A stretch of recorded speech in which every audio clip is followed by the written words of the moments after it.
आंबो फैदों।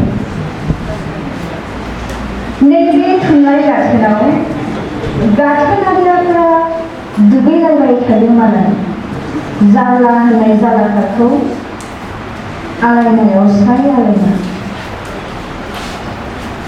संख्रि बानलु ज्रोम लगायनाय सोदोबफोरनि खाजि दे एसे होबाव नों एसे लाबाव रानज्लायना जायो अखाया नांलाया सोदोबा सोदोबजों जरायनाय आलमखौ जोमबायना थुनलाइसिया जाबोयो बिदै दैखारनोसै दाउ बिमाबादि मुगिनां मोखां जाथा आदा बाजै आबौ गुमै फंबाय बिनानावमोननि गाथोन गोमसारनाय रैसुमै रावआव सिरि मोनखांदों मुगासे उन्दुहाबनाय आंनि गोजोन मुब्रुम मुसि मोखां खोस्लिना गुगोलनि नेभिगेसनजों थुग्रोम थुनलाइ गाथोनाव आंबो फैदों दिनै थांफेरनाय बाथ्राखौ फारसेजों लाखिनो गोजोन्थों।